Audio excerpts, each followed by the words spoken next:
Hi all, so welcome to Tamiya Boutiques. So இப்போ நம்ம வந்து அவாசா கலெக்ஷன்ஸ் வந்து நம்ம இன்னைக்கு கொண்டு வந்திருக்கோங்க. ஸோ எல்லாமே கோஆட் செட்ஸு 2 பீஸ் செட்ஸ் தான் நம்ம இன்னைக்கு கொண்டு வந்திருக்கோம். ஸோ இன்னைக்கு நம்ம ஒரு 7 to 8 கலெக்ஷன்ஸ் நம்ம இன்னைக்கு காமிக்க போகிறோம். ஸோ இது எல்லாமே நீங்கள் பார்க்குற எல்லா ட்ரெஸ்ஸஸுமே it is flat 650 plus shipping.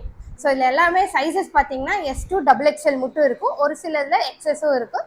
So உங்களுக்கு எக்ஸஸ் வேணும்னா நீங்கள் மெசேஜ் பண்ணுங்கள், நான் இருந்ததுன்னா I will let you know. So இப்போ நம்ம ஃபஸ்ட்டு பார்க்க போகிறது பார்த்தீங்கன்னா ஒரு நல்ல சாஃப்ட் காட்டன். இது வந்து ஆவாசா பிராண்ட் தாங்க. ஸோ இது பார்த்தீங்கன்னா ட்ரெஸ் இப்படி தான் இருக்கும். ஆக்சுவலி நான் காமிக்கிற சைஸ் இது வந்து எஸ், இது எஸ் ஹை காலரில் இருக்குங்க இது. ஸோ உங்களுக்கு பார்த்தீங்கன்னாவே தெரியும், உங்களுக்கு டேக்கில் வந்து ஆவாசா லேபிள் இருக்குது. ஸோ இது வந்து இப்போ உங்களுக்கு பார்க்குற ஸ்லீவ்லெஸ்ஸு, பட் இதுக்கு வந்து உங்களுக்கு கையுமே உங்களுக்கு வந்து ஸ்லீவ்ஸ் உங்களுக்கு கொடுத்துருக்காங்க. ஸோ நீங்கள் வேணும்னா நீங்கள் அட்டாச் பண்ணிக்கலாம். ஸோ இதோட பேண்ட் பார்த்தீங்கன்னா உங்களுக்கு பலாசோ பேண்ட் வரும், பிளாக் கலரில் ஸ்ட்ரைப்ஸ் போட்டு. ஸோ இதுதான்